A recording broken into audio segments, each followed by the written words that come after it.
नमस्कार दोस्तों, आप लोगों का मेरे चैनल मेरी कहानियाँ में बहुत बहुत स्वागत है।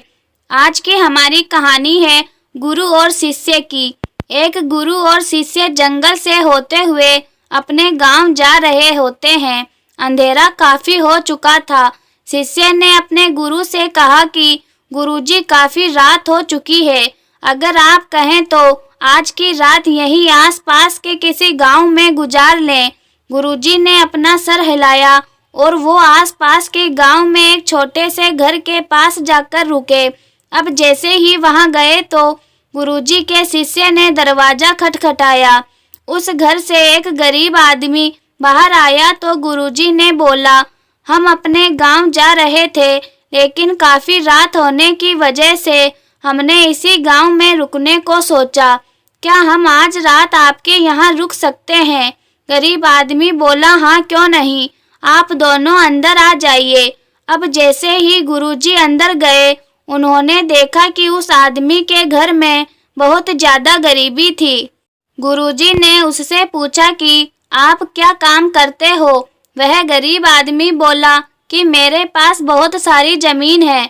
तो गुरुजी ने बोला, अगर तुम्हारे पास बहुत सारी ज़मीन है तो इस तरह से क्यों रह रहे हो? वह आदमी बोला, यह किसी काम की नहीं है।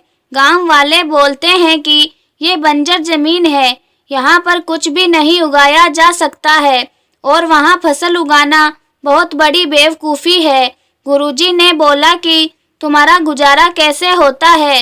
वह बोला कि मेरे पास एक भैंस है जिससे मेरा पूरा घर चलता है।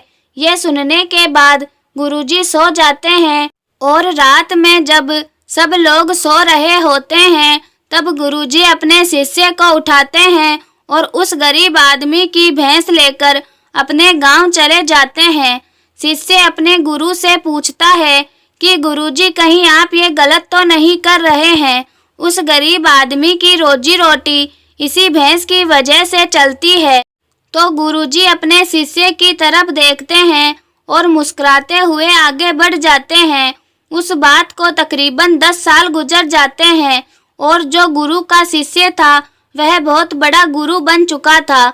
एक दिन उन्हें उस गरीब आदमी की याद आती है कि मेरे गुरु ने उस आदमी के साथ अच्छा नहीं किया था, मुझे एक बार चलकर देखना चाहिए कि वह आदमी अब किस परिस्थिति में है।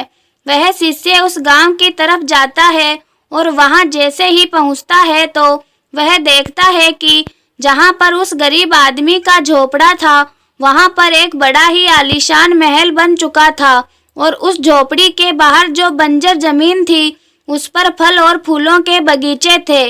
तभी उधर से उस घर का मालिक आता है। शिष्य उसे पहचान लेता है और उस आदमी को बोलता है, तुमने मुझे पहचाना, मैं अपने गुरुजी के साथ आया था। हम एक रात के लिए आपके यहाँ रुके भी थे। वह आदमी उसे पहचान लेता है और बोलता है कि उस रात को आप कहाँ चले गए थे और उस रात के बाद ही मेरी भैंस कहीं चली गई थी। मेरे पास कोई रास्ता नहीं था तो मैंने अपनी ज़मीन पर मेहनत की और फसल निकल आई और आज मैं इस गांव का सबसे बड़ा और सबसे अमीर आदमी बन चुका हूँ।